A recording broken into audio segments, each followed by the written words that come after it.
যদি হেফাজত ইসলামের আলেম হন, ওনার নামটা দিচ্ছে খুব সুন্দর, ইসলামের হেফাজত করে। ইসলামের যে হেফাজত করেন আপনারা, আপনাকে তো পেট চলে না।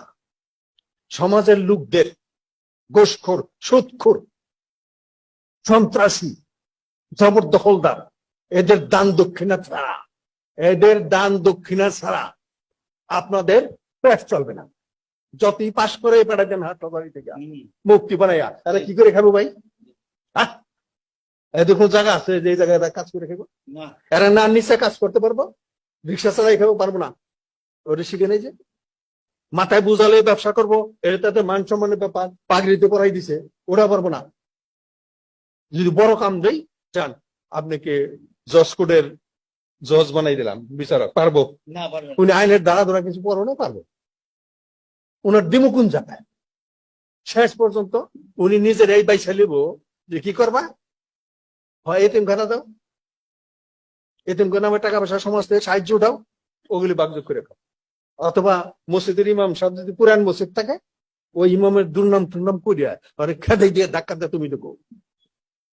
অথবা তাও যদি না পারো, সমাজে প্রভাবশালী আছে কোন এলাকা যাই দেখো, তারা যে আপনি একটাবার বেস্ট যদি পাইতে চান, বেস্টের আপনি কোনো অসুবিধা নাই, খালি 2 কাটা জায়গা মসজিদের নামে দেন।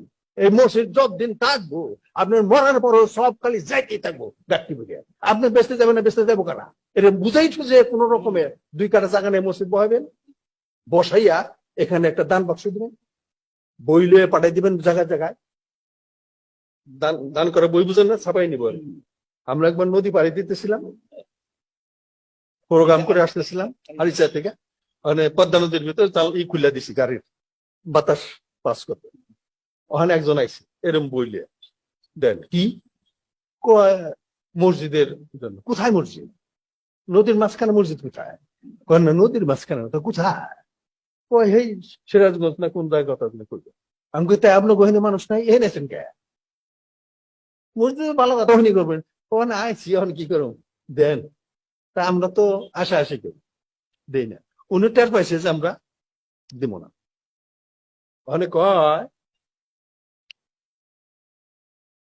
বুঝছি দিবেন না, মরবেন না, কবরের ভিতরে 99টা সাপে কামড়াইব, দিলাম না কইয়া যাইতাছি। আমি ডাকছি, হুজুর আসেন আসেন, বাচ্চা হয়তো দিব। আবার আইসেন। আমি কই ভাই, এই যে কবরের ভিতর 99টা সাপে কামড়াইবে বলে, আচ্ছা 99টা সাপ যদি কোনো কবরে থাকে,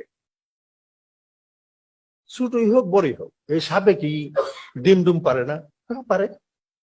সাপের ডিম পারলে আবার নতুন বাচ্চা বুঝতে হয় না? হয়। তো হইলে 99 আর কত কাল করবে? ওখানে কিছু পারে নাই, উনিও আসে, মানে এগুলো বানোয়াট কথা। কথা বলতে 99 স্বাভাবিক হইতে। কেউ কেউ কব বড় এক অজগর কবরের ভিতরে আপনারে একটা সবল দেয়া গিল্লা খাইব। কথা বলতে যদি দিয়া যান, যদি দান দক্ষিণা করেন, তাইলে মাপ পেয়ে যাবে। এই সমস্ত কথা বইলা টাকা কালেকশন করে। আমার মনে হয় বাংলাদেশে এরকম কোন ওয়াজ নাই যেই ওয়াজের উদ্দেশ্যই হলো টাকা কালেকশন করা। হয় মসজিদের জন্য হোক, না হয় মাদ্রাসার জন্য হোক, বা এতিমখানার জন্য হোক, এই ছাড়া কোনো ওয়াজ নাই। এর জন্য আলেমরাও ওই ধাসের ওয়াজ করে। কোরআনে থাক না থাক, হাদিসে থাক না থাক, বুড়িগো কিচ্ছা কাহিনী কইয়া আপনার কাছে টাকা কালেকশন করা পারে। মসজিদ কমিটিরও যদি জিজ্ঞাই কি ভাই আপনি এগুলি কি আলেম আনছেন, কি ওয়াজ করে, ভাই কবের দাও, টাকা রোগ করে দাও, টাকা রোগ প্লিজ। আমাকে এনে কি কইছে জানেন? ওয়াজ করছে এক হুজুরে, তারা আনছে ওই ক্যাটাগরিরই, ভালো কালেকশন করছে। শেষ মতো কইতাছে, আজকে এখানে যে 1 লক্ষ টাকা দিব, বেস্তের দরজা কিনা ভালাইব। বুঝছেন? হুজুর কইতাছে 1 লক্ষ।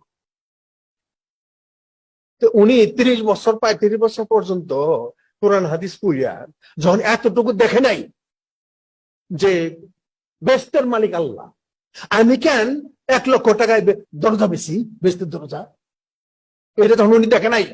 তাহলে ওনারে কি আপনারা কানা করবেন না চক্ষুষ্মান করবেন? এখন এক লোক আছে, ওই যে কইছে 1,00,000 টাকা বেশি 10,000 কিনা লাগবে। এক লোক আছে, মনে করেন তার ব্যাংকে 500 কোটি টাকা জমা আছে। সে মনে মনে চিন্তা করে এত টাকা কিভাবে যে কামাইছি আর কেউ না জানলে আমি তো জানি, আর মনে যাবো এটাও ঠিক। তা হুজুরে যখন 1,00,000 টাকাই বেচতে দরজা ব্যস্ত আছে, তাইলে এটা রেটটা চিপ রেট ওনার জন্য, চিপ রেট। আপনাকে 10-20 টাকা আর ওনার হলো 1 লাখ এক সময়। উনি চিপ রেটে পাই হাত উঠেছে, আর হুজুর খুব খুশি, মারহাবা মারহাবা, আসতে দেন আসতে দেন, কাজে গেছে। উনিও এত কোটি কোটি টাকা কামাইছে, এই জ্ঞানটা ওনার নাই বেস্তের মালিক আল্লাহ। আমি কেন এই হুজুরের কাছে 1,00,000 টাকা দিয়া বেস্তির দরজা কিনি? এই জ্ঞান যখন ওনার নাই, উনি যখন এটা দেখে নাই, উনারও চক্ষুষ্মান বলা যাবে না, উনি এক কানা। তাহলে এক কানায় বেচছে আর এক কানায় কিনছে। ধর্মের নামে কানার হাট বাজারটা জমছে কেন?